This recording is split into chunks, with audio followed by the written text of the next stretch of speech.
Disturb করে? না না না পাপাই না, তা আমার বলবো। এখানে আজকে কি রান্না হচ্ছে সব তদারকি করছে সুজি। এখানে কাটিং চলছে।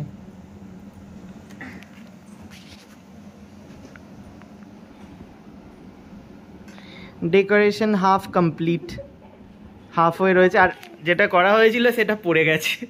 তারপরে আবার আজকে একটু পাকাপোক্ত ব্যবস্থা করতে হবে। আজকে সকাল সকাল আমরা সবাই রেডি। সকাল থেকে তোড়জোড়ও শুরু হয়ে গেছে। বেশি লোক আসছে না, তাও সুন্দর করে স্বাদের আয়োজন করছে সবাই মিলে। আমি তো ভেবেছিলাম আমার স্বাদ সেরকমভাবে হবেই না, কারণ আমরা দূরে থাকি, মারা দূরে থাকে। কিন্তু মানে ভগবানের কৃপায় কীভাবে দুজন একসাথে চলে এলো। এই যে আমার দুই মা, আর আজ হচ্ছে আমার শ্বশুর বাড়ি থেকে আমার স্বাদের আয়োজন। এখানে দুই মা মিলে লেগে পড়েছে রান্না, সকাল সকাল শুরু করে দিয়েছে। আমার মা এখানে বাজছে সবজি টবজি। শুধু মারা করছে বললে হবে না, আমার শ্বশুর মশাইও কিন্তু অনেক হেল্প করেছে রান্না বান্নায়। আর এখানে মামুনি বানাচ্ছে পায়েস।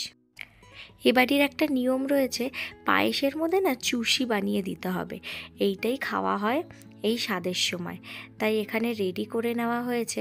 প্রথমে কিন্তু পায়েসটা দেওয়া হচ্ছে আমার গোপাল সোনাকে। গোপালকে আগে পায়েস দিয়ে পুজো দিয়ে সুন্দর করে তারপরে কিন্তু আমার স্বাদের আয়োজন হবে। আর তার মধ্যে আমি চলো রেডি টেডিও হয়ে নিই। একটা মেয়ে যখন সন্তান সম্ভবা হয় না, তার মনের ভেতর অনেক কিছু কাজ করে। কখনো সে রেগে যায়, কখনো হাসে, কখনো দুঃখে ভরে যায়, মানে ছোটো ছোটো কথায় রাগ ধরে। মানে সব কিছু বলতে গেলে এটা কী ভেতরে চলে না, সেটা বলে বোঝানোর মতো না। এই সময় যদি কেউ তার জন্য একটা ছোট্ট জিনিস করে, সেটা তার জীবনের সারা জীবনের মতো দাগ কেটে যায়। আমার প্রেগনেন্সিটা অনেক কমপ্লিকেটেড ছিল, তার জন্য সারা মানে প্রেগনেন্সিটা আমাকে বেড রেস্টের মধ্যে থাকতে হয়েছিল। একটা মেন্টালি মানে আমি যে কি প্রেশারে ছিলাম তোমাদেরকে বলে বোঝানো। কিছু মানুষ এমন আছে যারা আমার খোঁজ পর্যন্ত নেয়নি, এমন কিছু মানুষ আছে যারা আমার সাথে কথা বলা বন্ধ করে দিয়েছিল। মানে মানে এমন একটা ইমোশনাল স্টেজে ছিলাম না আমি এই সময়, যে বলার মতো না। কিন্তু এই স্বাদের দিনটা আমি কোনোদিনও ভুলবো না। আমার মায়েরা সুদূর কলকাতা থেকে আমাকে এখানে আমার দিনটাকে সেলিব্রেট করার জন্য এসেছিল। জীবনে তো ইচ্ছা ছিল যখন প্রেগনেন্ট হব একটা কিছু হোক আমার সাথে স্পেশাল করে, কিন্তু ভাবিনি যে সেটা হবে এত সুন্দর করে। কারণ আমি এতটা দূরে থাকি, তাদের মানে আশা দুজনকে একসাথে পাওয়া, সেটা আমি ভাবিনি। আমার ভাগ্যের ব্যাপার যে দুজনে আমার জন্য এত কিছু করেছে, এত সুন্দর করে আয়োজন করেছে, এত সুন্দর করে দেখো সব কিছু আয়োজন করে আমার সামনে তুলে ধরেছে, আমার স্বাদ পূরণ করেছে। এটা আমি কোনো দিনও ভুলতে পারবো না। এই দিন আমার মনে হচ্ছিল আমি সব থেকে সুখী একজন।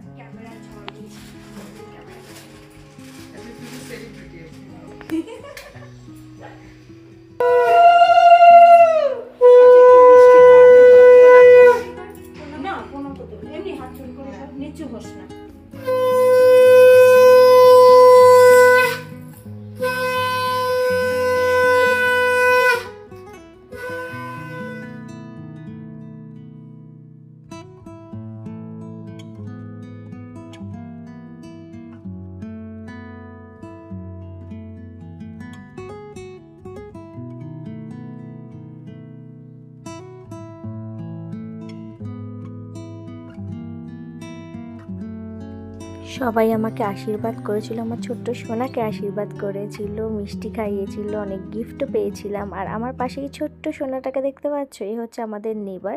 এবারই নিয়ম আছে যে একটা ছোট বাচ্চাকে খাওয়াতে হয়, কিন্তু সেদিন রথযাত্রা থাকার কারণে ওদের বাড়িতে নিরামিষ ছিল, তাই আমাদের বাড়িতে তো সব আমিষ, তাই ওকে কিছু খাওয়াতে পারিনি। ওই মিষ্টি একটু পায়েস খেয়েছিল, আর বাদবাকি ওকে দিয়ে যা যা রিচুয়ালস করানোর ছিল সব ও মানে এত ছোট মানুষ সব করেছিল, মানে ওকে যা বলা হচ্ছিল সব করেছিল। খুবই ভালো একটা শান্ত ছেলে।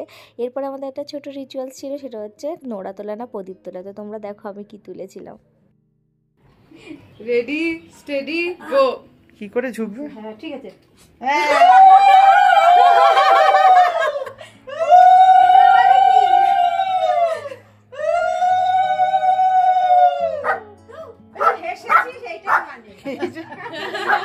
বলছি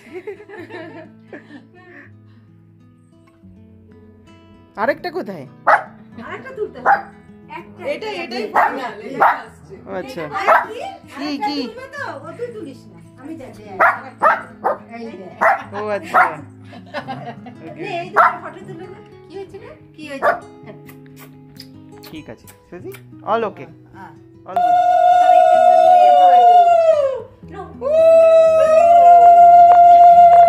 ও খাচ্ছে সেটা তুলি। ছোট ছোট করে সীমা, যেদিকে অন করছে সেদিকে আমার নাকটা বাজে আছে। সীমা ছোট ছোট করে খা। খিদে পেয়েছে তাই বেশি বেশি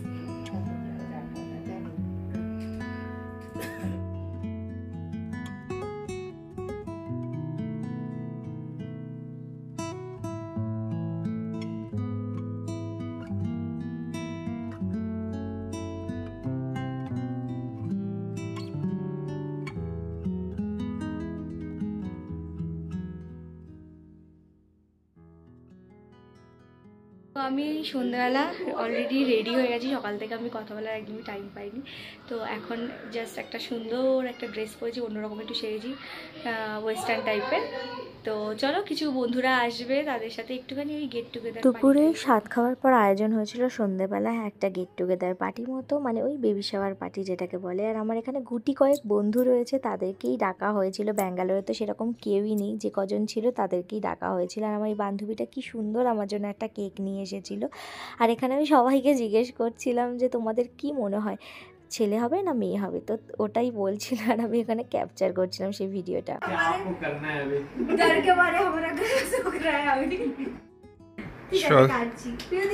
all the best cheers to the new beginning. Lots of sleepless nights are coming. for sure All the best for them.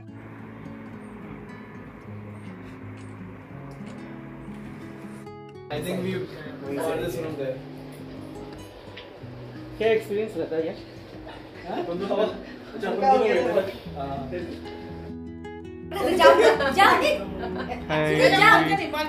ও তোমাকেই খুঁজছে, দেখো পুরো ঘুরছে বাড়িতে। ये तो हो ही नहीं सकता है। ये तो नॉट पॉसिबल। बोल सवाल कैसे ये लाइफ में तो नॉट पॉसिबल। देखो चार ड्राइविंग से हमको बस ज्यादा नहीं चाटने का। সুধি নো চাটু চাটু, এদিকে এসো, এদিকে এসো সুধি। खेल मिल गया उसको সুধি বালতি বালতি, এদিকে এসো, এদিকে এসো। बाल्टी से ये बकेट से डरता है, तो बाल्टी बाल्टी बोलते थे। और क्लैपिंग ताली ताली और क्लैपिंग से वो नहीं, उसको ना जब बच्चा था उसको बाल्टी देके से डरा, उसका साउंड से डरती थी। डराते थे तो ये बहुत डरता। ए सुजी তো সবাই এসেছিল যাদেরকে বলেছিলাম, মোটামুটি সবাই এসেছিল, দু একজন বাদে। তো খুবই ভালো লেগেছিল সবাই এসেছিল বলে, কারণ একটা সুন্দর সময়, একটা সুন্দর সন্ধে আমরা একসাথে কাটিয়েছিলাম, গল্প করেছিলাম, আড্ডা মেরেছিলাম, তারপরে ছোট্ট করে একটা খাওয়া দাওয়ার আয়োজনও করেছিলাম। তো সব মিলিয়ে খুবই ভালো কেটেছিল। আর এনাকে দেখতে পাচ্ছেন, এনারা হচ্ছে রাজেশের অফিস কালিগ, এক্স অফিসের কালিগ। আর এটা আমার একটা ভাবি, আমার ফ্রেন্ড এসেছিল, আর আমার যা তো ছিলই। তো সবাই মিলে খুবই সুন্দর করে সময় কাটিয়েছিলাম। और उदित कैसा लगा खाना? शानदार, शानदार। जबरदस्त, बहुत बढ़िया। फिर से आना, फिर खिलाएंगे। बिल्कुल बिल्कुल बिल्कुल।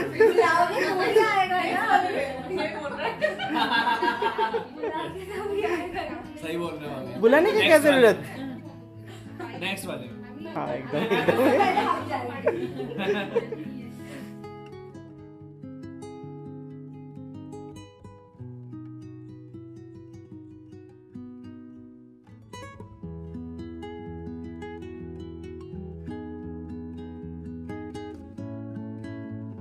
পরের দিন ছিল আমার মায়ের কাছে স্বাদ খাওয়ার দিন। আসলে এদিন আমার স্বাদ হওয়ার কথা ছিল না, যেহেতু আগের দিন আমার শাশুড়ি মা স্বাদ খাইয়েছে, একটা ছোট পার্টি ছিল বাড়িতে, অনেক লোকজনও এসেছিল।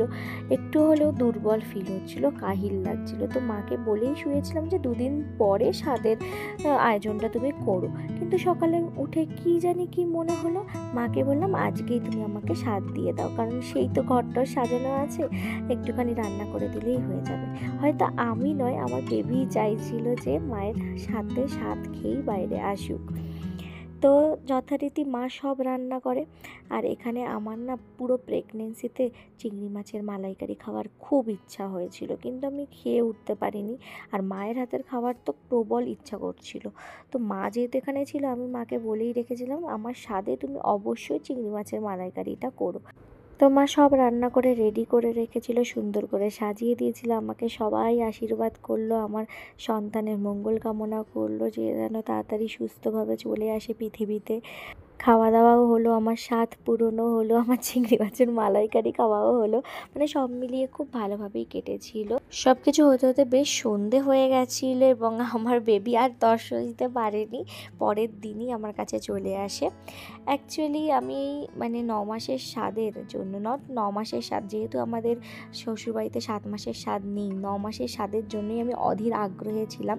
কারণ আমার প্রথম থেকে ইচ্ছা ছিল আমার বেবি যখন হবে আমার সুন্দর করে স্বাদ হবে, মানে নিজের একটা ইচ্ছা পূরণ যেটাকে বলে, সেটা খুবই ইচ্ছা ছিল। কিন্তু হওয়ার চান্সটা খুবই কম ছিল, কারণ আমার প্রেগনেন্সিটা ছিল একটু কমপ্লিকেটেড, আগে বেবি হওয়ার চান্স ছিল। তাছাড়া আমার বাড়িটা মানে আমি থাকি অনেকটা দূরে, আমার ফ্যামিলি আমার থেকে অনেকটা দূরে, তার জন্য ভেবেছিলাম হয়তো আমার স্বাদ খাওয়ার ইচ্ছেটা পূরণ হবে না।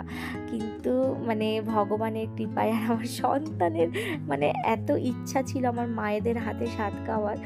তো আমি মানে স্বাদের অনুষ্ঠানটা যেদিন হয় তার ঠিক পরের দিন, মানে মা এই দিন স্বাদ খাওয়ালো, তার রাত্রেবেলায় রাত 10:30টার সময় আমার ওয়াটার ব্রেক হয়, আমার পেন ওঠে। তার পরের দিন সকালবেলায় কিন্তু আমার সন্তান চলে আসে আমার কোলে। তো তোমাদের সাথে আমি আমার 9 মাসের স্বাদের ভিডিওটা তো শেয়ার করেই দিলাম, এবং আমার ভিডিও দিতে সত্যি অনেক লেট হয়ে গেছে, কারণ আমি সত্যি এখন খুবই বিজি, তোমরা বুঝতেই পারছো। এখন একটু টাইম পাচ্ছি তাই অল্প অল্প করে ভিডিও এডিট করছি। এরপরে আমার ভিডিও আসবে ডেলিভারি জার্নির ভিডিও, অবশ্যই দেখতে ভুলো না। এই ভিডিওটা দেখার জন্য থ্যাংক ইউ।